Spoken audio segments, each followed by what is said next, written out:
जय हिंद, वंदे मातरम। स्वागत है आपका जस्ट कोचिंग सेंटर बाय सम्राट सर के एक लेटेस्ट वीडियो में। तो आज हम लाठी कहानी पढ़ेंगे जिसकी लेखिका शिवानी जी हैं। तो चलिए देर ना करते हुए हम वीडियो को स्टार्ट कर लेते हैं। बानो नाम की एक लड़की थी जिसकी उम्र 16 वर्ष थी। उसी का नाम बाद में लाठी पड़ जाता है। लाठी क्यों पड़ता है, इसका कारण जानने के लिए आपको पूरी कहानी सुननी होगी। तो चलिए शुरू करते हैं। कहानी क्या है। कप्तान साहब से अभी बानो की शादी हुई थी और विवाह के तीसरे दिन ही खबर मिलता है कि कप्तान साहब को बसरा जाना पड़ेगा। और कप्तान साहब अपनी 16 साल की स्त्री को, पत्नी को छोड़कर चले जाते हैं।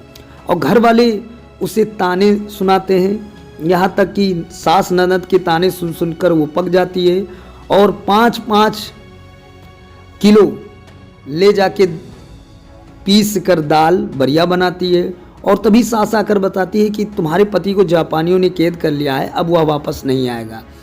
पत्नी बेचारी काम के इतने बोझों तले दब जाती है कि उसे क्षय रोग हो जाता है।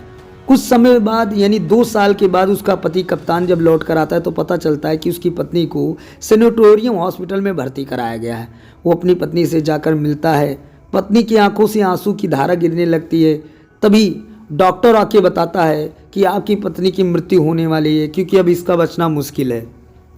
पति अपनी पत्नी को रात भर बहलाता है और जब उसे लगता है कि वह सो गई है तो वो भी सोने के लिए चला जाता है। सुबह उठकर जब कप्तान साहब अपनी पत्नी बानो को देखने के लिए जाते हैं तो वह अपने बिस्तर पर नहीं होती है।